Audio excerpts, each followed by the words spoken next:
Kayo po ang nagsabi, Senator Lacson, Mr. President, napupuntahan natin lahat ng lugar na kung saan ang ebidensya. So ngayon, hanggang ngayon, pati ba naman ng asawa ko na independent director, kakalantariin pa rito. Saan ba natin pag-uumpisa ng pag-uusap na ito? Pagkatapos, ipipilit na naman ninyo yung Kalayaan Island Group.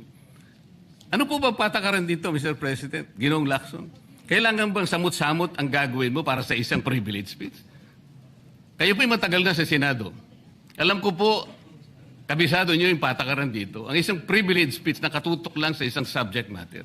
Sa akin po, natutukoy lahat ang inyong privilege speech ngayon, samantalang ang inaasahan ko ay sasagutin nyo yung privilege speech kahapon. Kasi kung ganun pong mangyayari, Mr. President, malilihis na naman po tayo sa inaasahan ng ating mga mamamayan. Dito lilitaw ngayon ang nauna pong mga patakarang nakita ko sapagkat kailanman hindi natin makakalimutan at huwag nating kalimutan na talaga pong nilimas po ang kabangbayan. Yun na po yung gusto nating pag-usapan dito. Kung sasagutin ko po ng isa-isa ang ibinibintang po ninyo sa akin, malilis na naman po ang pinag-uusapan na kailangan na po ng taong bayan na malaman na po ang katotohanan. Sino po ang may pakana? Sino po ang mga mastermind sa nangyaring nakawan sa ating kabangbayan? Ito po ay hindi pangkaraniwang pagnanakawan, Ginoong Pangulo. Yun po ba ang gusto niyong mangyari, Ginoong Ping Lacson? Negative po. Sigurado hindi po yun. Bakit kayo po? po naglilihis, sino ba po nagsimula nito? Nung una pong privilege speech ninyo, hindi ko na sinagot kasi ayoko magkagulo. Pero enough is enough. Kahapon, nanonood ako sa aking opisina, gusto kong bumaba, kaya lang malalim na ang gabi at ayoko maabala yung trabaho sa Senado. Kaya nagsabi ako sa ating Senate President at ito'y na-manifest niya kahapon, narinig ko, na I was told na sasagot ako ngayong araw na ito. Wala pong gustong maglihis sa usaping flood control. Ako nga po, very passionate po ako dyan, mulat sa pool. Wala po kayo rito. Ako po'y talagang lumalaban sa korupsyon. Pagdating sa national budget, pagdating sa lahat ng usapin, hindi nyo po matatawaran ang aking hangarin, maituwid ang lahat ng katiwalian dito sa ating bansa dahil hindi po tayo muusad. Pero enough is enough. Patuloy po kayo sa pag-atake sa akin. Balikan nyo po, res ipsa loquitur. Andiyan po lahat eh. Wala po ko inimbento. Salita nyo po lahat yan eh. Sabi nyo, iniinsulto ko kayo.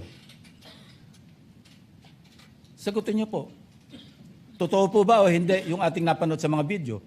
Totoo po ba o hindi yung aking mga binanggit? Tapos na po kayo. Tapos na po. Kasi po ganito I suggest that the two gentlemen address the chair instead of addressing each other. Sorry, Mr. President. Pagpaumanhin po ninyo, Ginoong Pangulo, ngunit nakakalimutan po ng ating Senator Ping Lacson na siya po ang nagumpisa sa ngayon lang eh. Ako rin po ay defensor ni Diskaya. Palagi niyang ipinipilit yon. Hindi niya makalimutan ang sinabi ko na nung ako po ay nasa Blue Ribbon Committee, tungkulin ko po kasi na ipaglaban ang sino man, witness man siya, resource person, siya po ang kauna-unahan na nag-apply ng Witness Protection Program. Sa aking palagay po, nung panahon na yon, ay kakailanganin namin siya sapagkat mga pangalang malalaki ang dapat na makuha natin. Hindi naman siya, ang ibig ko sabihin, si Diskaya po ang mismong nagbigay po ng kanyang kagustuhan. Nung una po, Mr. President, ayaw ko nga maniwala sa kanya. Kaya sinabi ko sa kanya, gumawa ka ng sulat, kahit sulat kamay, para sa ganun, walang masabi ang iba na parang ako pang nag-initiate sa'yo dahil hindi kita kakilala. Kailangan malaman muna natin kung ano ang laman ng iyong testimony. At kailangan ma-determine natin kung talagang meron kang may kukontribute na mga pangalan. Kasi importante na lumitaw ang mga pangalan ng mga taong talagang utak ng pagnanakaw nito. Yun po ang pinag-umpisahan nun eh. Dahil mabigat ang kanyang gagawin, Mr. President, nakita ko sa kanyang pagkagustuhan na siya sumailalim sa Witness Protection Program. Kinilala ko naman yun, Mr. President. Malalagay nga sa alanganin ng buhay niya. Yun po naman ay nakalagay sa batas eh. Bakit ngayon akusahan ako na ako pa ang nagdidepensa sa kanya? nandun naman po sa batas eh. Kaya nga po, nang ipilit po ng ating DOJ Secretary na pinipilit niyang magkaroon ng restitution, sinabi ko, huwag mong gagawin yan. Wala naman sa batas yan eh. Ipipilit ninyo sa pamagitan ng memorandum ninyo na kahit wala sa batas para siya maging katanggap-tanggap na witness protection program witness, ay gagawin ninyong mag-restitute siya. Wala po sa batas yun, Mr. President. Yun po yung nilalaban ko. Kung napagkamalan niya na dinidepensahan ko, hindi po pwede yung ganun, Mr. President. So ngayon, hanggang ngayon, pati ba naman ng asawa ko na independent director, kakalantariin pa rito. Saan ba natin pag-uumpisa ng pag-uusap na ito? Pagkatapos, ipipilit na naman ninyo yung Kalayaan Island Group. Ano po ba patakaran dito, Mr. President? Ginoong Lacson? Kailangan bang samot-samot ang gagawin mo para sa isang privilege speech? Kayo po'y matagal na sa Senado. Alam ko po, kabisado nyo yung patakaran dito. Ang isang privilege speech na katutok lang sa isang subject matter. Pero ang gagawin po ninyong samot-samot ito, at pagkatapos ay mag-uumpisa kayo na parabang ang nilalaman ng privilege speech ninyo eh, puro ad hominem. Wala po tayong matatapos dito. Ang hangarin po natin dito ay yung subject matter na pinipilit natin sapagkat ito po ang inihintay ng taong bayan. Kung sasagutin ko po ng isa-isa at ang iba po'y sinagot ko na, ay lalayo po tayo. Ang akin pong tinatanong sa aking privilege speech kahapon ay bakit parang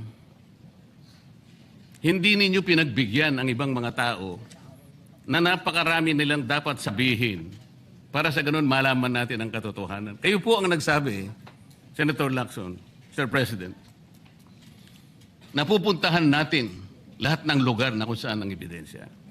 Hindi po ba kayo po ay nagpahayag noon dito sa plenaryo, Mr. President, Senator Lacson, na sinabi nyo na ang presidente ay name drop ni Yusek Bersamin.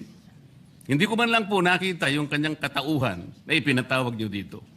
Samantalang napakalaki ng dapat niyang ipaliwanag sapagkat kayo po ang nagsabi sa pamamagitan ng pagtitiwala ninyo sa ibinigay na testimony ni Yusek Bernardo na niname drop niya ang presidente. 100 billion pesos po pinag-uusapan dito na kung saan ang porsyentong tinanggap nila sang-ayon din sa inyong pagpapahayag ay 8 billion pesos. Nagtataka po kami, ang taong bayan, hindi nyo man lang pinatawag si Yusek Bersamin. Nagtataka din po ako. Alam po ninyo ito. Nakiusap, nagpresenta si ex-Governor Chavit Singson. At iminungkahi ko po sa inyo at ang sabi niyo, sige po, sa susunod na pagdinig natin, ay iimbitahan natin siya. Sapagkat marami raw siyang gustong ibahagi sa ating pagdinig tungkol sa mga project sa Ilocos. Ngunit hindi po niyo tinawad. Yun po yung pinagtataka. Ito po yung gusto ko sanang sagutin ninyo. Sa akin po wala nang kwenta kahit na ako'y patutsadahan ninyo na ganito ako, ganito kami, ganyan. Hindi na po mahalaga sa akin yun eh. Ang mahalaga po, Mr. President, ang taong bayan ngayon na naghihintay ng kasagutan sa maraming katanungan nila kung magagawa pa natin na buklatin lahat ang dapat buklatin. Kilalanin kung sino dapat kilalanin.